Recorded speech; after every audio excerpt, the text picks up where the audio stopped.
73원을 나타내고 있는 원달러 환율입니다. 그 이맘때 되면 이제 김장들 많이 아마 하실 겁니다. 그런데 올해는요. 한국농수산식품유통공사 자료를 보면 4인 가족 기준의 김장 비용이 20만 원 정도. 요게 지난해보다 5% 정도 내린 거라고 합니다. 듣던 중에 물가가 내린다라는, 뭔가 안정되고 있다라는 소식이 김장철에 듣게 돼서 그래도 듣던 중에 이제 반가운 소식이죠. 또 김장하면 빼놓을 수 없는 게 김치냉장고입니다. 김치냉장고. 이제는 필수 가전이죠. 그런데 또 그 안에 다양한 또 원리, 또 이게 산업적으로도 큰 의미를 갖고 있는데요. 뿌리 깊은 제조업 시간으로 갑니다. 숭실사이버대 환경안전공학과 교수이자 SF 소설가인 곽재식 작가와 함께 들여다보시죠. 안녕하세요. 안녕하세요, 곽재식입니다.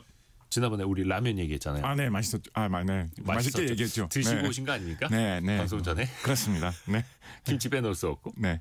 올해 혹시 김장하셨어요? 저희는 김치를 그렇게 많이 먹는 편이 아니라 가지고 예. 여름에 제가 담가놓은 김치 또 좀 사놓은 김치가 아직도 남아 있어가지고 그래요? 네, 한참 좀 시간이 좀 지나면 뭔가 김치를 담그지 않을까 싶습니다. 네. 오, 그래요?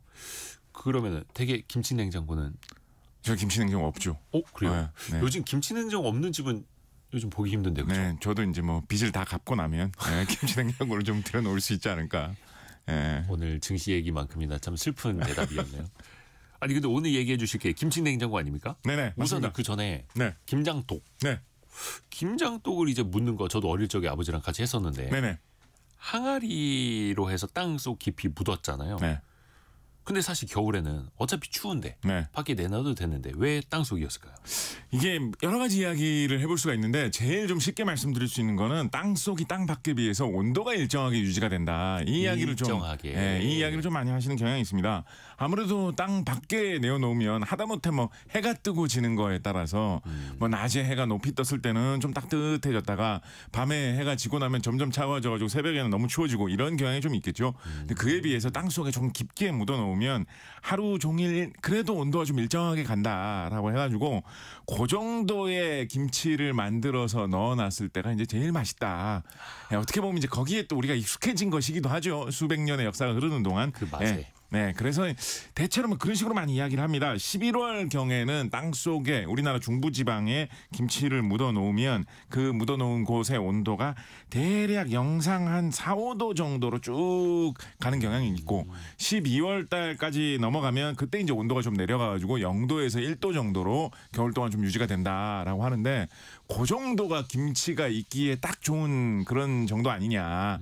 처음에 좀 숙성될 때까지는 4, 5도 정도를 유지를 했다가 한 달 정도가 지나고 나면 한 영상 1도, 영하 1도 그 사이 0도 앞뒤로 좀 그렇게 있으면 김치가 그대로 좀 유지가 쭉 돼가지고 제일 잘 발효가 된다. 뭐 이런 식으로 이야기를 합니다.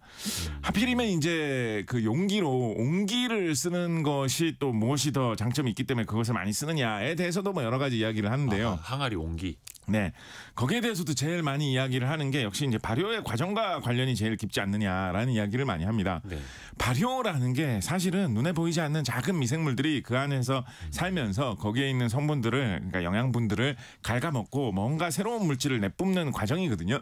그런데 뭐 세균이나 곰팡이 같은 것들이 살면서 사람이 먹어도 별 상관이 없고 오히려 향기나 맛을 좋게 하는 그런 좋은 물질을 내뿜으면 발효되었다라고 이야기를 하고요. 세균이나 곰팡이 같은 것들이 살면서 사람이 먹으면 배가 아프거나 맛이나 뭐 빛깔을 안 좋게 하는 걸 내뿜으면 상했다, 썩었다라고 이야기하는 거죠. 네. 그래서 상했느냐, 썩었느냐, 뭐 아니면 발효가 되었느냐라는 게 사실은 그냥 그거를 보고 사람이 좋아하느냐, 싫어하느냐의 차이지 기본적으로 과정상에는 이제 큰 차이가 없는 과정입니다.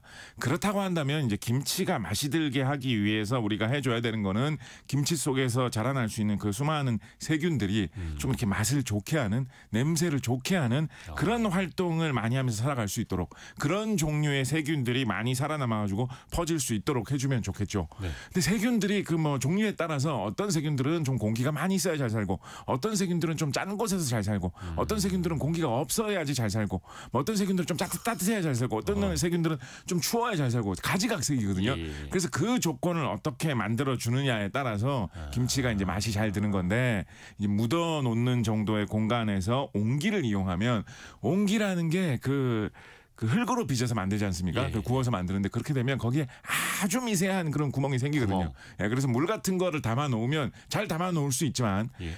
아주 오랜 시간이 지나면 그 물이 조금씩은 빠져나오지 않느냐라는 정도의 그런 미세한 구멍이 있거든요. 그 항아리에 옹기 그 흙벽 네네. 그 안에서 미세한 틈으로. 네. 아. 아주 미세한 구멍이 있기 때문에 그래서 그 정도로 산소가 드나들면 산소가 너무 없지도 않고 완전히 또 산소가 너무 많지도 않은 그리고 뭐 그런 세균들이 잘 자라날 수 있을 정도의 안에 환경이 조성되기 딱 좋다라고 해가지고 이제 온기를 이제 높게 평가하는 것이기도 하죠. 뭐 그런 방면에서 하나만 좀 더 말씀을 드리자면 네. 이제 뭐 좀 그런 거 있잖아요.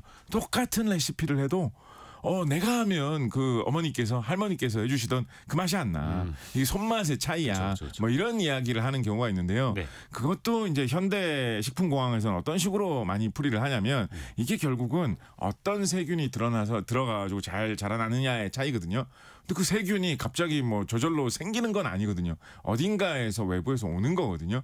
그래서 정말로 그 음식을 조리하는 사람의 손에 세균이 묻어서 올 수도 있고요. 그러니까 말 그대로 어떻게 보면 손맛이죠. 아니면 그 집에 공기 중을 떠다니는 그 세균이 올 수도 있는 거거든요. 손맛인데 할머니 손 세균 맛. 그렇죠. 그리고 그 집안을 떠돌아다니는 그 세균이 거기에 들어오는 그런 경우도 많이 있거든요. 그렇다 보니까 똑같은 레시피를 해도 어느 공간에 사느냐, 누구 손이 닿느냐에 따라서 그 들어올 수 있는 기본 세균이 달라지기 때문에 그 발효가 될 때 어떤 세균들이 잘 자라느냐에 차이가 올 수 있어서 정말로 손맛이라는 거에 영향이 있을 수밖에 없다라는 이야기도 꽤나 많이 하지요. 그 손맛이 할머니 손 세균 맛일 거라고는 상상도 못 해봤는데. 근데 이제 뭐 그 차이도 있기는 있는데 요즘 사실 대량 생산하는 김치 공장의 김치 같은 경우에는 예. 사실은 요즘은 김치 공장의 김치는 이제 소포장을 해가지고 판매를 하잖아요. 예. 도개 하나를 다 담아가지고 오랫동안 숙성할 만큼의 김치를 파는 경우는 잘 없지 않습니까? 그렇다 보니까 한 번에 팔릴 만큼씩 팔잖아요. 그렇다 보니까 요즘 김치 공장에서 김치는 김치를 딱 만들 때 맛을 딱 맞춰가지고 만들고 유통되는 과정에서 어느 정도 좀 숙성이 되는 그 정도로 그냥 끝나는 딱딱 그 어떤 그 충분한 기간 동안 장기 숙성되면서 맛이 어떻게 되는 거를 그다지 많이 따지지 않고 만들어서 요 맛으로 조금 숙성된 다음에 바로 팔린다라는 거를 기준으로 판매를 하기 때문에 과거에 비해서는 그런 차이가 김치 공장 같은 경우에서는 레시피 차이에 비해서는 좀 적지 않느냐라고 이야기하고는 있습니다만 그런데 요즘 좀 또 차이가 나고 있는 게 뭐가 있냐면 혹시 그런 생각 해보셨습니까? 요즘 뭐 한국 음식이 인기가 많다라고 하는데 네. 한국 음식의 대표하면 이제 김치지 않습니까? 그렇죠. 김치가 뭐 당연히 이제 많이 수출되기로는 우리 주변 나라인 뭐 중국, 일본 이런 쪽으로 많이 수출되는데 이런 바로 우리나라 곁에 있는 나라들 말고 좀 멀리 있는 나라들 특히 우리나라하고 식문화가 많이 다른 뭐 미국이나 유럽 이런 서구권이 있지 않습니까? 네. 서구권으로 나가는 우리나라 김치의 수출 물량 비중이 대충 우리나라 김치 수출 중에서 한 몇 퍼센트 정도 차지할까요? 옛날에는 정말 작았습니다. 얼마 안 될 것 같은데. 네, 뭐 교민들이 좀 뭐 소비하는 거 이런 거 해가지고 옛날에는 뭐 2, 3%, 3, 4% 정도인 시절도 있었는데 작년 통계를 보면 서구로 수출되는 비중이 한 46.1%까지 보는 통계도 있습니다. 그래요? 네, 그러니까 요즘은 김치 수출이 되게 장기 수출되는 경우도 많이 있거든요. 그래서 과거에 비해서는 이런 숙성을 많이 생각해야 된다라는 의견도 많이 나오고 있고 그래서 국내 김치 그런 연구기관에서 스타터라는 말도 사용하고요. 종균이라는 말도 사용을 하는데요. 네. 김치에 딱 들어가면 좋을 만한 그런 세균을 따로 이렇게 잘 만들어가지고 말하자면 어머니 손맛을 대량 생산하는 거죠. 따로 그런 세균들을 딱 키워가지고 그거를 이렇게 배포를 하는 경우도 많이 있습니다. 아니 우리가 왜 유산균 요거트 따로 먹듯이 그렇죠. 김치에도 유익한 균을 만들어서 넣는다는 따로 거예요? 만들어가지고 그거를 이제 들여와가지고 뭐 사람 손에 이제 우연히 들어가는 뭐 공기 중에서 우연히 들어가는 세균 뭐 이런 거를 생각할 수도 있겠지만 그것보다는 정확하게 배합된 만들어진 세균을 대량으로 키워가지고 넣는 게 더 일정한 품질을 유지할 수 있다라고 해서 뭐 그런 것도 많이 하고 있죠. 해외에서도 네. 대한민국의 김치를 먹는 게 건강식이다. 코리안 샐러드다 뭐 이렇게 볼 수도 있겠네요. 그 김치가 맛이 좀 특이하지 않습니까? 예, 그렇다 보니까 약간 이런 게 좀 이국적인 맛이다. 나는 약간 이런 것도 먹을 줄 안다. 나는 일반적인 한식이라고 해가지고 그냥 약간 얕은 입맛에 있는 그런 것뿐만 아니라 좀 찐 한식을 먹을 줄 안다. 약간 이런 유행으로 김치를 소비하는 이런 경향도 상당히 있는 것 같습니다. 그러게요. 그 사람들 뭐 이렇게 서양에서는 또 느끼한 거 많이 먹는데 네. 아니면 또 요즘에 그 매운 라면 수출 많이 되는데 네. 매운 라면이랑 김치 같이 먹고 이게 약간 이해 안 될 수도 있는 게 우리나라는 고추를 또 고추장에 찍어 먹잖아요. 그렇죠. 아 그런 것도 알려주면 좋은데. 그래서 그 김치가 사실은 세계적으로도 좀 생산 공장도 좀 늘어나고 있는 그런 추세에 있는 게 네. 우리나라의 김치 공장이라고 하면은 역사와 전통을 자랑하는 공장 브랜드는 이 강원도 횡성에서 운영되었던 그 공장이 좀 80년대부터 거의 운영됐죠. 그게 좀 네. 유명한 편이고 최근에는 경기도권 공장들이 대규모 공장들이 많습니다. 아무래도 이제 소비하는 인구가 경기도 서울에 많다 보니까 그런 것 같은데요. 파주에 있는 한 큰 공장 같은 경우에는 뭐 하루에 40톤씩 김치를 만들 수 있다라는 식으로도 이야기를 하거든요. 김치가 40톤이면 양이 어마어마하죠. 40톤. 예, 그러니까 대단한 양인데 최근에는 뭐 LA에도 한국 김치 공장이 만들어져 있거든요. 근데 그 공장만 해도 하루 생산량이 거의 10톤 정도 바라봅니다. 최대로 생산하면. 네. 그러니까 이제 미국 땅에서도 한국 김치를 10톤씩 매일 찍어내는 공장이 있다라고 할 정도로 김치의 세계화가 상당히 많이 진행이 되었다라는 이야기도 해볼 수 있겠죠. 남물결님이 그 곽지식 작가님 김장할 때 옆에 계시면 안 될 것 같아요. 말씀이 많아서 침이 튈 것 같아요. 그리고 0358님 두 분 내일 고무장갑 끼고 앞치마 하나 입고 통 들고 우리 집으로 와요. 굴이랑 수육이랑 준비해놨어요. 아유 입맛이 싹 도네요. 예. 아 그렇죠. 지금도 이제 김장철이다 보니까. 근데 이게 아이고 먹는 얘기만 하다 보니까 배고파지는데. 김치 냉장고 이야기도 해야 됩니다. 이게 어느 순간 우리나라가 이제 김장 독을 묻는 문화에서 김치 냉장고로 가지 않았습니까? 네네. 처음에 이런 아이디어를 어떻게 냈을까요? 이게 사실은 좀 해외에서 들어온 아이디어라고도 볼 수 있어요. 의외로. 예, 이게 김치는 우리나라에서만 있는 건데 어떻게 김치 냉장고 아이디어가 해외에서 들어올 수 있을까라고 생각해 볼 수도 있는데요. 네. 우리나라가 1980년대부터 해외 가전제품 수출 같은 걸 많이 했잖아요. 근데 해외 선진국의 이런 냉장고 소비 사례들을 보면 냉장고를 하나를 구매를 해가지고 가동을 하고 있는데 네. 냉장고를 추가로 하나를 더 사는 집들이 선진국에서는 꽤나 많이 나타나더라라는 걸 좀 본 겁니다. 이게 의외로 이런 수요가 꽤나 있는 게 냉장고 그러니까 생활 소비 수준이 좀 높아지면서 저장할 음식 같은 게 많이 생기는 경향은 뭐 어느 나라든지 꾸준히 그쵸. 생길 수가 있는데 냉장고라는 게 상당히 덩치가 크고 가격도 좀 나가는 거다 보니까 멀쩡한 냉장고가 집에 있는데 그거를 버리고 더 큰 냉장고로 바꾼다라는 걸 생각하기가 조금 쉽지 않은 경향이 있거든요. 그쵸. 그렇다 보니까 추가 냉장고로 조그만 걸 하나 더 산다라는 이런 문화가 세계 각국에서 좀 출현하는 경향이 있습니다. 미국 같은 데서는 예전부터 뭐 냉동식품 같은 거 특히 미국에는 큰 슈퍼마켓 같은 것들이 많이 있으니까 그래서 거기는 네. 미국은 뭐 슈퍼마켓 한번 가려면 차로 한두 시간 네. 운전하고 갔다 뭐 이런 데들 많으니까. 예, 그런 데서 차에 뭐 한 차 뭐 온갖 냉동식품 오랫동안 보관해서 먹을 무슨 뭐 맥주니 음료수니 이런 거 막 가득 사오는 이런 것들을 많이 하게 되다 보니까 이거 많이 넣어둘 곳이 필요하다 보니까 원래 살림 시작할 때 사놓던 그런 냉장고 말고 뭐 좀 냉동 전용 냉장고를 하나 마련해가지고 지하실에 하나 마련해놓고 오래 보관해놓을 냉동식품은 거기에 이제 이렇게 넣어둔다든가. 아, 그런 문화. 예, 이런 게 이제 미국에서 소비로 많이 진행이 되었었던 그런 거를 좀 봤었을 것이고 유럽 사람들 뭐 포도주 뭐 이런 거 좋아하니까요. 그런 와인 전용으로 저장해둔 술 전용 보관 냉장고 이런 거를 좀 마련해두는 뭐 이런 문화도 좀 보고 하다 보니까 한국에서도 냉장고를 바꾸기는 좀 부담스러운데 전용 냉장고 조그마한 게 하나 더 있으면 좋을 만한 그런 사람들 있지 않겠느냐라고 해가지고 생각해보면 상당히 좀 빠른 시기에 1980년대에 김치 냉장고가 우리나라에 좀 소형으로 나와가지고 좀 출시가 됐었던 적이 있었습니다.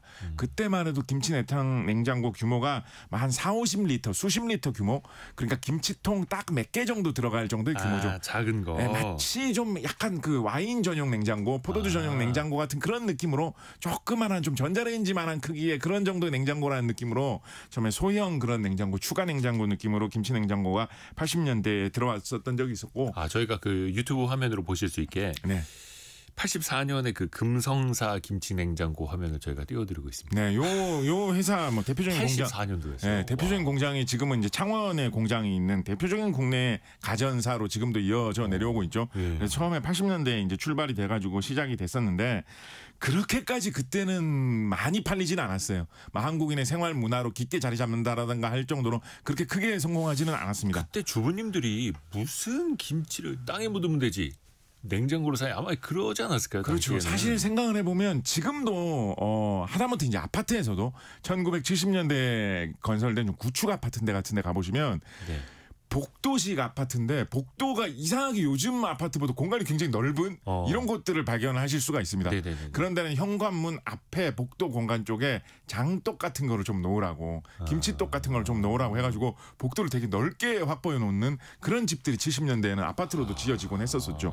그렇다 보니까 이게 그렇게까지 익숙한 문화는 아니었었습니다. 그래서 그렇게까지 많이 팔리지는 않았었는데 1990년대에 이제 우리나라도 좀 문화가 바뀌었죠. 소비 수준도 좀 높아지고 아파트 생활을 하는 사람들이 더 많아지면서 뭐 땅에 김치독을 묻는다, 김치독을 따로 크게 보관한다 이런 게 좀 많이 좀 번거로워진다는 생각을 많이 하게 되었고 그렇다 보니까 추가 냉장고가 하나 더 있으면 좋겠다라는 생각들을 사람들이 미국 사람들처럼 많이 하게 됐었는데 김치는 그 특유의 강한 냄새가 있잖아요.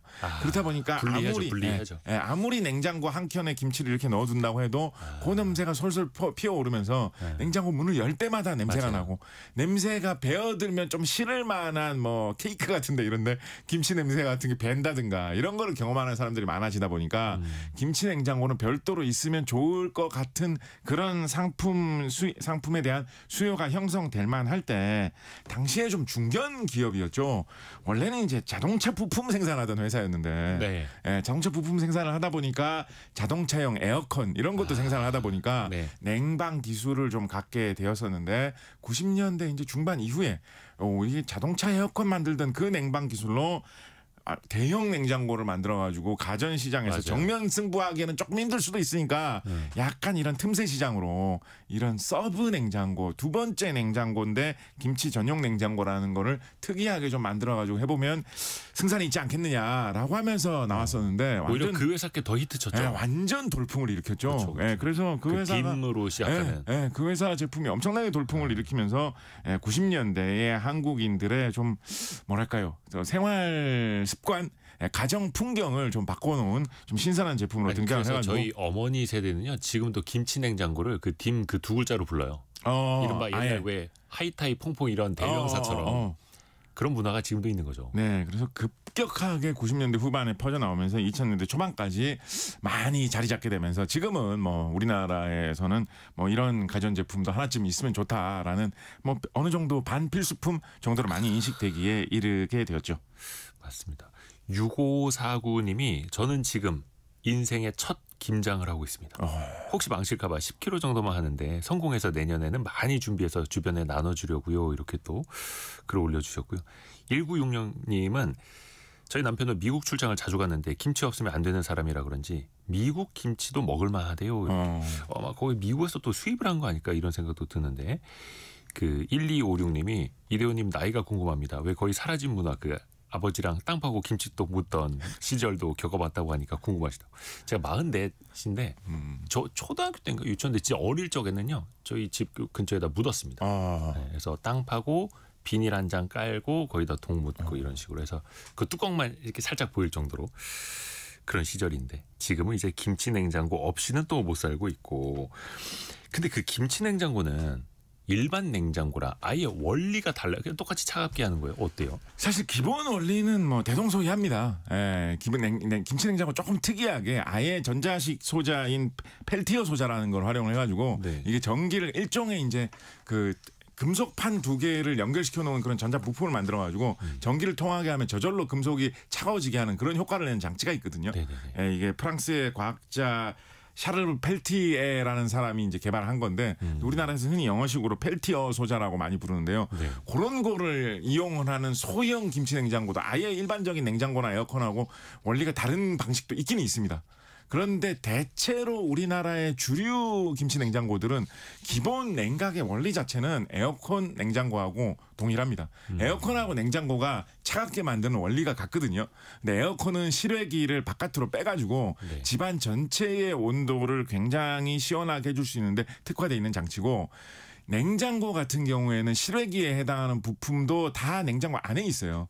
그래서 냉장고 문을 열어놓으면 안에서 냉기가 나오니까 좀 앞에서 있으면 약간 시원하잖아요. 근데 그렇게 해놔도 집안을 시원하게 하는 데는 아무 도움이 안 되는 게 그러면 그럴수록 냉장고 뒷면에서 실외기처럼 열이 훨씬 더 많이 나오기 때문에 그렇게 해서는 도움이 안 되는 것이고 어릴 적에 그러잖아요. 그럴 때는 이제 실외기 자체가 아예 집 밖으로 빠져 있는 에어컨을 사용하시면 되는 거인데 원리는 둘 다 동일합니다.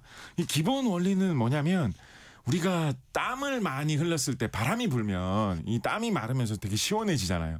그래서 무슨 액체 상태인 게 말라서 기체가 되면서 이렇게 변하면 기화열을 가져간다라고 하죠. 뭔가 이렇게 액체가 마를 때는 주변을 차갑게 하는 그런 화학적인 현상이 일어납니다. 물리적인 변화에 따라서 그런 현상이 일어납니다. 그래서 뭐든지 간에 이렇게 물 같은 걸 많이 뿌리고 하여튼 말리면 온도를 어느 정도 낮춰줄 수가 있거든요. 그러니까 이제 이거를 고민해야 되겠죠. 뭔가 뿌렸을 때 잘 마르는 물질을 뿌려주면 네. 이거 냉각에 사용할 수 있겠다를 생각해 볼 수 있겠죠. 하다못해 우리 저기 뭐 주사 맞을 때 알코올 같은 거 이렇게 바르면 그것도 이제 마르면서 좀 시원해지잖아요. 시원하죠. 예, 그래서 그런 류에 잘 마르는 물질을 뿌리면 시원해지겠다라는 생각을 옛날부터 화학자들이 했습니다.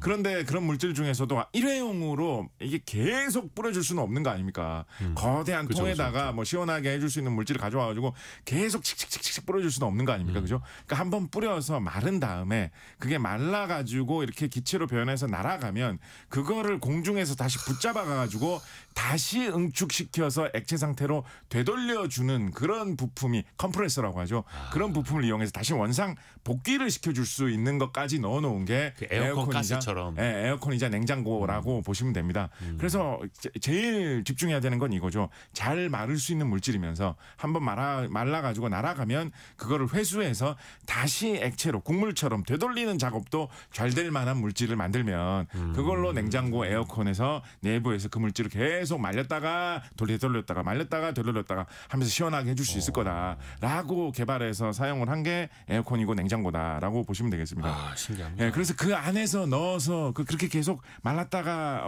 냉각됐다가 하는 물질을 말씀하셨던 대로 에어컨에 주입하는 뭐 가스 뭐 이런 식으로 부르고요. 네. 이거 뭐 용어로는 냉매라고 합니다. 차갑게 냉매. 해주는 매체다라고 네. 해가지고 냉매라고 합니다. 좋은 냉매를 개발하는 게 그러니까 이게 뭐 제일 핵심적인 그런 원리겠죠. 그래서 예전에는 냉매 개발에 수많은 사람들이 많은 노력을 했었어요. 암모니아 같은 거 초창기에 성공한 냉매 중에 하나입니다. 지금도 대형 냉동고에서는 암모니아를 사용하는 경우가 있습니다. 근데 암모니아 같은 경우에는 너무 이게 많이 누출이 되면 이게 불도 붙고요. 또 사람이 중독될 수도 있거든요. 암모니아 냄새도 안 좋기도 하거니와 많이 쏘이면 사람이 중독되거든요. 그래서 이런 걸 가정용으로 쓰기에는 좀 불리한 점들이 있습니다. 안전하고 불도 안 붙고 뭐 사람이 들이마셔도 별 이상 없고 이런 거를 냉매로 개발해야지 그러면서도 잘 마르고 다시 되돌리기도 좋고 이런 거를 개발하면 좋았을 텐데 그래가지고 냉장고 에어컨이 급성장하던 시절에 개발되어가지고 전 세계에 많이 퍼져서 에어컨 냉장고가 세계에 퍼지는 그 어떤 원동력이 되었던 물질이 CFC라고 하는 물질입니다. CFC. 네, CFC라는 물질인데 이게 그래서 엄청나게 많이 쓰였거든요. 우리가 3, 40년 전에 냉장고 에어컨에는 굉장히 많이 쓰였던 물질인데 이 CFC에 대해서 사람들이 70년대에 연구를 하다 보니까 이게 다 좋은데 뭐 사람한테도 안전하고 다 좋은데 이게 누출이 되어가지고 공기 중으로 날아가면 오존층을 파괴한다라는 이야기가 나왔어요. 80년대 검증을 해보니까 이게 어느 정도 사실로 판단이 돼가지고 생각해보시면 80년대 90년대에는 오존층 파괴 문제라는 심각했죠. 게 되게 이야기가 많이 나왔었거든요. 맞아요. 네. 그래서 80년대에 이거를 전 세계의 수많은 회사들이 합작을 해가지고 이걸 다 금지를 해버렸습니다. 그래서 지금은 오존층이 많이 복구가 됐습니다.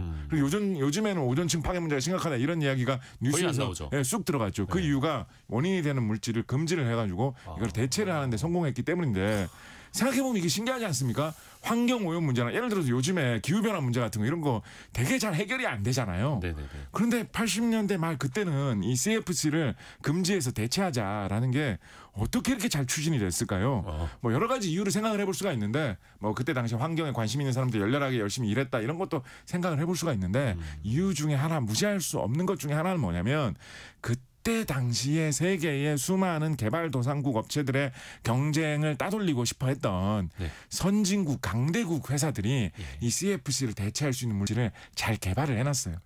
그래서 CFC 대신에 우리가 개발한 물질을 쓰자라고 하면 자기는 준비됐으니까. 네, 그러면 이 선진국 강대국 업체들에게 되게 유리한 그런 상황으로 돌아갈 수 있는 그런 좀 경제적인 이유도 사실 없다고 할 수 없거든요. 어디서나 사다리 걷어차기가 있습니다. 그러니까 뭐 걷어타기 차기라고 해야 될지 뭐 새 사다리 준비하기라고 해야 될지 모르겠습니다만 사다리 팔던 업체들이 선진국 강대국 업체들이었기 때문에 CFC의 대체로 나온 물질들이 HFC라고 하는 물질들이고 요즘도 요 HFC 계통의 물질들이 많이 사용이 됩니다. HFC라고 부르는 물질들이 수십 가지가 있는데요. 그중에서 뭐 여러 가지들이 많이 사용이 되고 국내에서도 울산에 있는 공장에서 이 HFC 관련된 사업을 하는 업체가 뭐 유명한 곳이 한 군데가 있습니다만 세계적으로 봤을 때는 뭐 미국, 프랑스 업체지만 생산은 뭐 미국 공장에서 많이 하는 것 같은데 미국, 프랑스, 일본, 중국 이런 업체들이 HFC를 대량으로 생산해가지고 세계에 많이 뿌리고 있는 그런 상황입니다. 이 업체들이 요즘은 다시 또 이제 아까 우리나라에서도 울산 공장에서 HFC 사업하고 한다고 그랬잖아요. 네네네. 인도 같은 데서도 HFC 많이 만들거든요. 그러다 보니까 요즘 이 선진 이 유럽, 미국 HFC 사업하는 이런 화학회사들이 어떤 거를 또 하고 있냐면 HFC 중에 일부 물질들은 오존층 파괴는 안 하지만 네. 요즘에 사람들이 제일 많이 신경 쓰고 있는 기후 변화에는 이산화탄소나 이런 것보다 훨씬 더 악영향을 더 많이 미친다라고 해가지고 HFC 중에서도 구형 HFC는 좀 제거하고 신형 HFC를 써야지 기후 변화에 문제가 안 된다라는 쪽을 밀고 있거든요.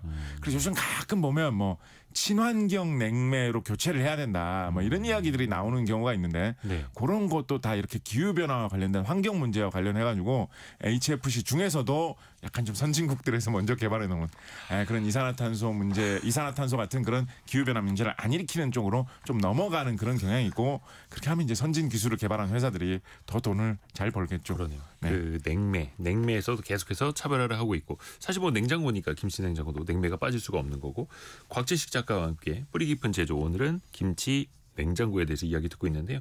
또 현재까지 들어와 있는 뉴스도 정리해드리고 이야기 계속 이어갑니다. 라디오 정보센터 잠깐 다녀옵니다. 유성환님이 여전히 김장하실 때 독에 별도로 담아서 토굴에 보관합니다. 와 멋지다. 그리고 많은 분들이 김치 이야기 사실 한국 사람들이 김치 얘기하다 보면 이게 끝이 없는데 근데 그 김치 냉장고의 원리도 아주 우리가 절반도 못 배운 것 같습니다. 그 아까 냉매 이야기 좀 말씀드렸는데요. 김치 냉장고가 오래 쓰다 보면 좀 안 되는 뭐 고장 났나 왜 옛날하고 좀 다르지 이렇게 되는 경우 있거든요. 네. 그런 경우에도 상당 부분은 이 냉매 문제인 경우도 꽤 있습니다. 고장 났을 때. 네, 에어컨도 이제 가스를 좀 갈아줘야 됩니다. 가스를 좀 더 주입해줘야 됩니다. 이런 경우 있잖아요. 가끔 듣죠. 네, 그래서 뭐 김치 냉장고도 그런 경우가 있습니다. 근데 이제 그게 가스를만 주입을 해주면 괜찮아지는 경우도 있고요. 그 안에 있던 냉매가 가스가 그냥 가만히 있는데 저절로 없어졌을 리는 없잖아요. 그러니까 뭔가 낡아가지고 좀 새는 구멍이 있지 않나라고 생각해 볼 수도 있거든요. 예, 그러면 이제 그거를 고치지 않으면 사실은 가스만 주입해도 조금 더 오래 쓰다가 다시 또 비슷한 상황이 되기도 하는 건데 그래서 그런 게 김치 냉장고의 품질을 좌우하는 그런 중요한 그런 요소 중에 하나입니다. 에어컨이랑 똑같네요. 네, 그렇습니다. 그래서 김치 냉장고에서 이제 핵심적인 게 이 냉매고, 근데 냉매는 아까 말씀드렸던 대로 우리가 수입을 많이 한다고 말씀드렸죠. 국산도 있습니다만 중국에서 많이 냉매를 수입하거든요. 그래서 냉매를 많이 수입을 하고 그다음에 그 냉매를 이제 다시 뿌려줬다가 되돌리는 이 컴프레서라고 하는 압축기 부품. 요게 김치 냉장고든 에어컨이든 좀 핵심 부품으로 많이 이야기하고요. 징 소리 나는 네, 냉장고 뒤에서 소리 나는. 그래서 이 컴프레서 잘 만드는 이 회사가 뭐 냉장고, 에어컨 이런 거 잘 만든다라는 식으로도 많이 이야기하고 우리나라에는 전통적으로 창원에 있는 공장에 이거 크게 하는 데 많이 있고요. 광주광역시에도 냉장고 공장이 좀 큰 게 있습니다. 그리고 말씀드렸던 대로 그런 걸 다 이어주는 배관 같은 거를 안전하게 잘 만들 수 있으면 뭐 냉장고, 김치 냉장고 다 잘 만들 수가 있겠죠. 김치 냉장고 같은 경우에는 조금 특이하게 보통 냉장고는 이렇게 차갑게 한 다음에 에어컨처럼 냉기라고 하죠. 찬바람이 이렇게 나오면서 안을 다 차갑게 하지 않습니까? 네. 그래서 이렇게 안에 좀 선풍기 같은 게 들어있는 경우도 있거든요. 냉기를 이렇게 잘 쏴주기 위해서. 근데 김치 냉장고는 냉장고 전체가 다 좀 이렇게 차가워야 된다. 균일하게. 그쵸. 바람 나오는 그쪽만 더 차가우면 좀 곤란하다. 그리고 그 김치의 차가운 느낌은 최대한 땅에 묻어서 차가운 거하고 비슷해야 된다라고 해가지고 그렇게 바람 쏴주는 방식 말고 그런 방식을 택하는 김치 냉장고도 꽤 있는데 그렇게 안 하고 그 벽 자체를 그냥 차갑게 하는 방식도 있어요. 김치 냉장고로 둘러싸게 싸고 있는 벽면 자체를 그냥 다 차갑게 하는 방식이 있거든요. 바람이 나오는 방식이 아니라. 네. 그래서 그런 좀 특수한 방식을 사용하는 김치 냉장고도 꽤나 많이 나와 있다라고 알아두시면 좋겠습니다. 또 하나 이게 참 궁금한 거 있어요. 그러면 김치 냉장고를 따로 사서 따로 김치를 보관하면 김치가 더 맛있는가? 왜 그 김치 냉장고 광고 보면 진짜 현란하지 않습니까? 무슨 뭐 톡톡톡 소리도 나고 막 김치가 살아 움직이는 것처럼 막 이렇게 표현하고 실제로 일반 냉장고가 아니라 김치 냉장고에 넣어서 보관하면 더 맛있는 겁니까? 아니면 이건 그냥 느낌적인 느낌입니까? 그러니까 김치가 보관할 때 제일 맛있어진다고 하는 아까 말씀드렸던 우리나라 중부지방에서 땅에 묻어놨을 때 온도인 영하 1도에서 한 영상 1도 사이 네. 그 정도 온도를 김치 냉장고는 잘 유지할 수 있도록 좀 만들어져 있어요. 그런데 김치 냉장고가 아닌 일반 냉장고 같은 경우에는 냉동실은 그거보다 훨씬 차갑고요. 냉장실은 보통 그거보다 몇 도 더 높거든요. 네네. 한 뭐 4, 5도 뭐 이 정도에 맞춰져 있는 경우가 많이 있거든요. 그렇다 보니까 김치 냉장고에 딱 적합한 그 온도에 김치를 보관했을 때 더 좀 유리한 거죠. 더군다나 김치 냉장고는 이 김치에 특화돼 있다 보니까 딱 그 온도로 아까 말씀드렸듯이 전체를 다 좀 차갑게 하는 그런 경향도 있고요. 그리고 김치 냉장고는 생각해 보시면 일반 냉장고처럼 이렇게 문을 활짝 여는 장롱문처럼 이렇게 활짝 여는 그런 방식보다는 네. 서랍 같은 데 김치를 넣어놓고 맞아요. 빼는 방식이나 맞아요. 아니면 뭐 이렇게 함같이 생긴 형식으로 만들어가지고 윗뚜껑을 열어가지고 김치를 꺼내는 그런 방식이 많죠. 뚜껑형. 네, 그런데 이 장롱문처럼 이렇게 앞문을 여는 방식으로 하면 안에 있던 차가운 기운이 차가운 공기는 무겁다 보니까 앞으로 이렇게 다 쏟아지기 쉽습니다. 그래서 문을 열었다 닫았다 할 때마다 좀 온도 차이가 많이 생길 가능성이 높죠. 아하. 그런데 이 김치냉장고 윗뚜껑을 여는 방식으로 하면 차가운 공기는 더 무겁기 때문에 아래에 어차피 깔려 있거든요. 네. 그러니까 문을 열 때마다 온도가 좀 덜 변한다. 서랍 방식도 마찬가지죠. 열면 그 무거운 공기가 계속 그 서랍 속에 일단 깔려 있잖아요. 네. 그렇다 보니까 이 디자인 차이로도 좀 냉기가 잘 유지되는 뭐 그런 것도 있기 때문에 김치 냉장고가 김치 맛을 유지하기에는 더 장점이 많은 것은 사실이죠. 김치 냉장고에 뚜껑형 그리고 서랍형이 많은 이유가 그거였네요. 그렇습니다. 냉기가 빠지지 않게. 네. 아, 이거 몰랐네. 그리고 또 이게 김치 냉장고 보급률이 우리나라가 이미 14년 전에 90%를 달성했다 하더라고요. 그러니까 주부님들이 이제 높았군요. 나만 없어 이러면 또 안 되는 거고 김치 냉장고 집집마다 다 있는데 여전히 김치 냉장고 또 신제품도 나오고 계속 잘 팔려요. 이건 어떤 이유에서일까요? 일단은 김치냉장고가 이제 많이 보급되고 나니까 사람들이 김치 냉장고에 김치만 굳이 넣을 필요는 없는 제품이구나. 그렇죠, 그렇죠. 딴 거를 넣어놔도 이 정도 차갑게 유지할 수 있는 거면 뭐든 다 넣어놔도 좋겠구나. 예를 들면 뭐 음료를 넣어둔다든가 뭐 주류를 넣어놓는다든가. 요즘은 아예 그런 기능이 있는 제품도 있더라고요. 아니 그래서 1253님이 김치 냉장고에 소주 보관하면 술맛 최고입니다 이렇게 보내주셨고 네. 9532님도 김치 냉장고에 술 넣어두면 맛이 깊어집니다 이렇게 말씀하시거든요. 네. 이거 맞는 거예요? 그 특히 아예 그런 기능이 있는 경우 있더라고요. 특정한 주류 같은 경우에 막 소주로 이게 하면 절묘하다라는 분도 제가 들어본 적이 있는데 그 술을 넣어 놓으면 술의 예. 도수에 따라서 김치 냉장고에 딱 보관했을 때 얼음이 살얼음만 살짝 낀다라는 거예요.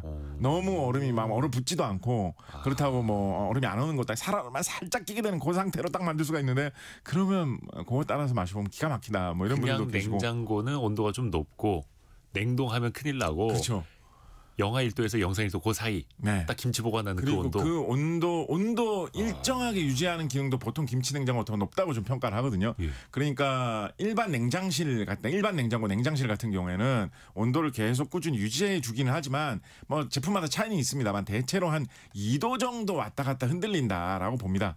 한 4도를 유지한다라고 하면 6도까지는 뭐 냉장고가 좀 있다가 6도쯤 되면 이제 냉장하자라고 하면 냉장을 계속하면 냉기가 나오면 온도가 한 4도까지 내려오겠죠. 네. 그러다가 계속 신나게 돌아가면 한 2도까지도 내려가기도 하는 거예요. 그럼 너무 차갑게 했나? 그럼 또 이제 멈추면 또 온도가 조금 올라가면 한 또 4도 근처로 한 오차 한 2도 정도로 왔다 갔다 하지 않나. 좀 이제 그 뭐 제품마다 더 정교하게 조작할 수 있는 제품도 분명히 있겠습니다만 그런데 김치 냉장고는 좀 좋은 제품이면 0.5도 안에는 일정하게 맞추자라는 식으로들 많이 이야기를 한다고 하더라고요. 또 상대적으로 김치칸은 자주 안 여니까. 네, 그렇다 보니까 이렇게 딱 온도를 맞춰서 저장해야 될 만한 수많은 그런 것들을 김치 냉장고에 보관해 놓으면 더 유리하다라고 해서 다용도로 좀 퍼지는 그런 것도 있고요.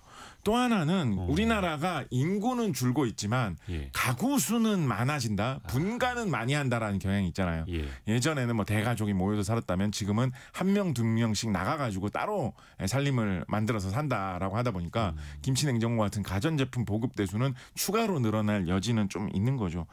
또 하나는 좀 어떤 것도 좀 생각을 해볼 수가 있냐면 그 아까 말씀드렸던 김치 냉장고를 크게 흥행동품을 일으켰던 이 회사가 전통적으로 공장이 이제 충남 아산에 있는 공장에서 이제 김치 냉장고를 많이 만들었었는데 이 회사가 근래에 뭐 주인도 바뀌고 뭐 이렇게 하면서 좀 어려워졌죠. 그래서 뭐 회생 절차를 밟는다 이래가지고 아직도 뭐 김치 냉장고 생산 잘 하고는 있는데 그 딤 그 만드는 회사. 네네. 그래서 좀 이렇게 좀 힘든 경영상의 힘든 시절이 있다 보니까 후발주자들이 김치냉장고 시장에서 이때다라고 하면서 좀 우리가 도전하면 그 파일을 좀 가져올 수 있지 않겠느냐. 근데 그 도전자가 삼성 LG잖아요. 네, 그래서 경쟁이 좀 격화된 그런 경향도 있고 뿐만 아니라 예전에 뭐 밥솥을 만든다거나 그런 다른 전자제품 하던 그런 회사들 있잖아요. 이런 회사들이 우리도 전자시장에 조금 더 넓은 곳으로 진출해보고 싶은데 약간 이런 음식과 가까운 주방가전의 틈새를 찾아가지고 이런 쪽으로 나가서 우리가 자리를 잡으면 나중에는 냉장고나 에어컨 같은 더 수요가 많은 쪽으로 나가는데 발판이 될 수도 있을지 모르니까 김치 냉장고부터 일단 한번 파보자라는 이런 분위기도 좀 있는 것 같거든요. 그래서 이런 기업들의 경쟁 입장에서는 오히려 격화되는 요소도 있어가지고 김치 냉장고가 더 계속 팔리고 개발되고 이런 경향도 좀 있는 것 같습니다. 9969님이 집에서 밥을 잘 안 먹게 돼서 김치를 조금만 사놓아서 김치 냉장고가 텅텅 비어 있으니까 남편이 와인을 채우고 있어요. 라고 그러셨는데 왜 서양에는 와인 셀러 있지 않습니까? 그렇죠. 김치 냉장고에 와인 보관하는 것도 괜찮을까요?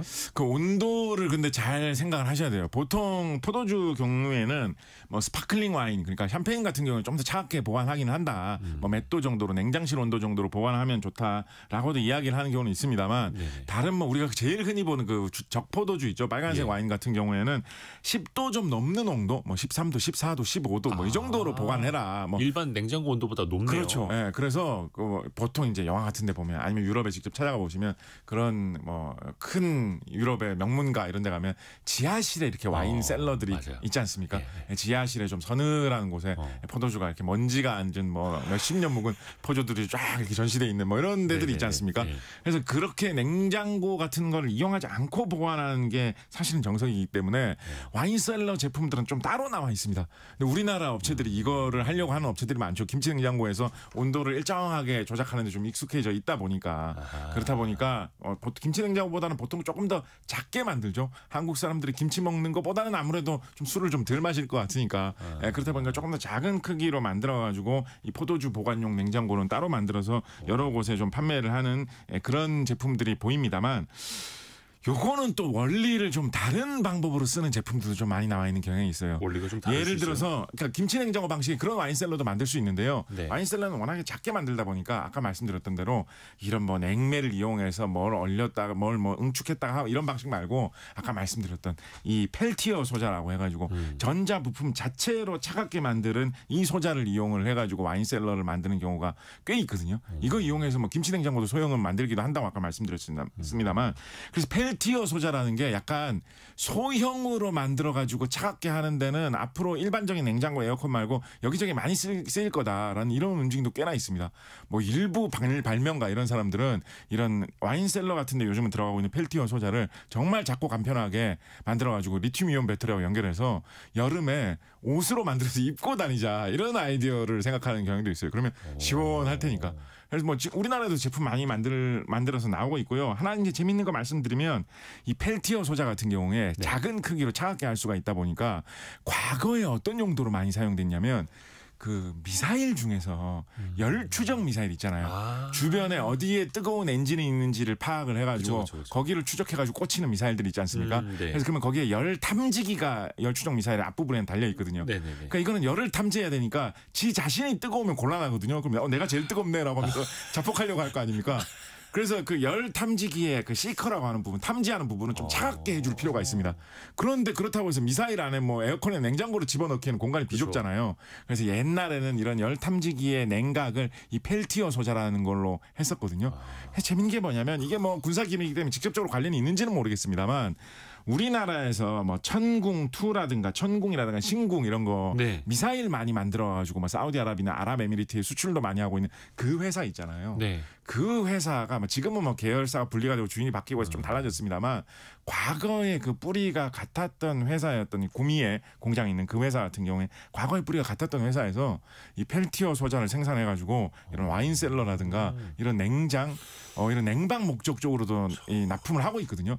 그래서 그게 이게 유도 미사일의 그 열 추적 장치를 냉각하려고 만들었던 그 기술을 예전에 개발했던 거를 냉각 제품에도 지금 사용하고 있는 건가? 뭐 그것까지는 뭐 이건 군사기밀하고 얽힌 거라 가지고 잘 모르겠습니다만 뭐 그런 관계도 있을 수 있지 않을까를 생각해 볼 만큼 기술이 여러 가지 갈래로 연결되어 있다라는 생각을 하게 해줍니다. 군사 기술이 또 산업 기술이 되는 거니까요. 네. 뭐 전자레인지도 그렇고 1805님이 또 군대 이야기 해주셨어요. 김장 군대에서 백통 땅 파서 묻던 생각이 나네요. 아, 옛날 이야기. 근데 이게 한국에서는 또 많은 분들이 와인 셀러 자체를 갖고 계신 분들보다 선물로 받았거나 네. 어쩌다가 와인 한두 병이 집에 있는 분들 많잖아요. 네. 근데 이거를 냉장고에 넣자니 너무 차가울 것 같고 그냥 상온에 보관하자니 너무 좀 따뜻할 것 같고 한두 병 있는 집에서 네. 이 와인 어떻게 보관하는 게 제일 좋아요? 근데 햇빛이 안 들고 그래야지 햇빛이 많이 받으면 변질되니까요. 그리고 최대한 좀 서늘한 곳을 찾아서 그러니까 네. 그늘지고 서늘한 곳을 찾아서 놓아두면 그 포도주의 향과 맛을 변질시키지 않는 정도로만 안에서 미생물들이 활동을 할 것이기 때문에 그런 상태로 온도하고 햇빛 조건을 맞춰주고요.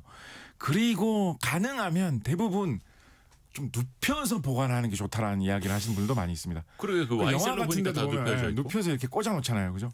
병으로 이렇게 세워 놓질 않고. 왜 그런 거예요? 네, 그거에 대해서도 뭐 의견은 여러 가지가 있습니다만 네. 제가 뭐 최근에 들은 이야기로는 그렇게 해놔야지 코르크 마개가 좀 촉촉하게 적셔지는데 그래야지 외부하고의 공기 접촉을 딱 적절한 수준으로만 막아줄 수가 있기 때문에 세워놓으면 코르크 마개가 마를 거 아닙니까? 아무것도 안 닿으니까. 그럼 너무 공기가 숭숭 통해가지고 안에 있는 세균들, 미생물들의 이런 활동을 좀 바꿀 수가 있다. 어떻게 보면 약간 동물원에서 뭐 동물 기르는 거하고도 비슷하죠. 동물들이 살 수 있는 조건을 잘 만들어줘야지만 거기 동물들이 잘 살 수 있는 것처럼 이런 발효식품들은 어떻게 그 안에 있는 세균 같은 미생물들을 잘 살 수 있는 조건들을 만들어주느냐에 따라서 맛이 깊어지고 오래 보관할 수 있다라는 뭐 기본 원리를 알아두시면 되지 않을까 생각합니다. 아주 그 미세한 조건까지도 저 와인도 그렇고 우리가 김치 이야기하다가 또 와인까지 다녀왔습니다. 깊이 있게 또 넓게 재밌게 들었습니다. 곽재식 작가였습니다. 고맙습니다. 감사합니다. 감사합니다.